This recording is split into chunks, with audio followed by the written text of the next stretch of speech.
আসসালামু আলাইকুম বন্ধুরা, আপনারা সবাই কেমন আছেন? আশা করি ভালো আছেন। তো আজকে আপনাদের সাথে আমি শেয়ার করব তো ডিম আলুর তরকারি, বা অনেকে ডিম আলুর ঘাটিও বলে থাকে। তো এখানে আমি ডিম নিয়েছি 4টি। তো এখানে মরিচের গুঁড়া, হলুদের গুঁড়া এবং লবণ দিয়ে মেখে নেব এবং কড়াইটা চুলায় দিয়ে দিয়েছি।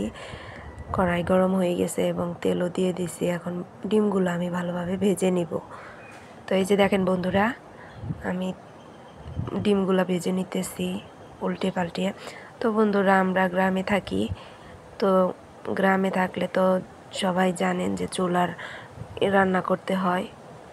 গ্যাসেও রান্না করি মাঝে মধ্যে, তো চুলাই বেশি রান্না করা হয়, কারণ চুলার রান্না বেশি স্বাদ হয়। তো এখানে আমি ওই তেলেই আমার ডিমটা ভেজে নেওয়া হয়ে গেছে। তো এখানে আমি ওই তেলেই দিয়ে দিয়েছি মরিচ, পেঁয়াজ ভাজা ভাজা হয়ে গেছে। তো এখন আমি আলুগুলো দিয়ে দিব। তো আলুগুলো এইভাবে চটকে নিয়ে একটু পানি দিয়ে দিব হলুদের গুঁড়া, লবণ, মরিচের গুঁড়া, ধনে গুঁড়া দিয়ে দিছি। এখন আমরা ভালোভাবে নাড়াচাড়া করে নিয়ে ভালোভাবে কষিয়ে নিতে হবে। এবার দিয়ে দিব ঢাকনা। তো এই যে দেখতেই পাচ্ছেন, তো আমি এইভাবে করে বেশ খানিকক্ষণ কষিয়ে নিব।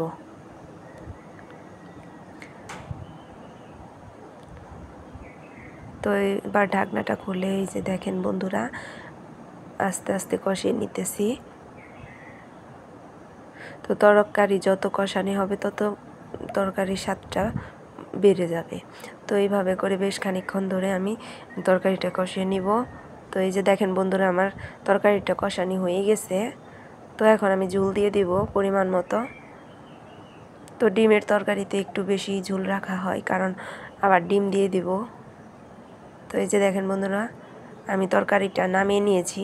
এখন তেল গরম করে আবার ওই তেলেই রসুন ছেঁচা দিয়ে দিছি। এখন রসুন ছেঁচাটা ভেজে ভেজে নিয়ে, তো এই যে আমার ভাজা হয়ে গেছে। এবার আমি তরকারিটা ঢেলে দেব, বাগার বা সম্বার যেটাই বলেন। তো এখন আমি তরকারিটা নামিয়ে নিয়েছি। এবার আমি ডিম দিয়ে দিব তরকারির মধ্যে। তো এই যে দেখেন বন্ধুরা, একটু নাড়াচাড়া করে নিয়ে, তো এখন আমি একটু জিরার গুঁড়া দিয়ে দিব। তো এখন একটু হালকা মিশিয়ে নেব। তো আমার তরকারিটা হয়ে গেছে। আজকের ভিডিওটাই পর্যন্ত।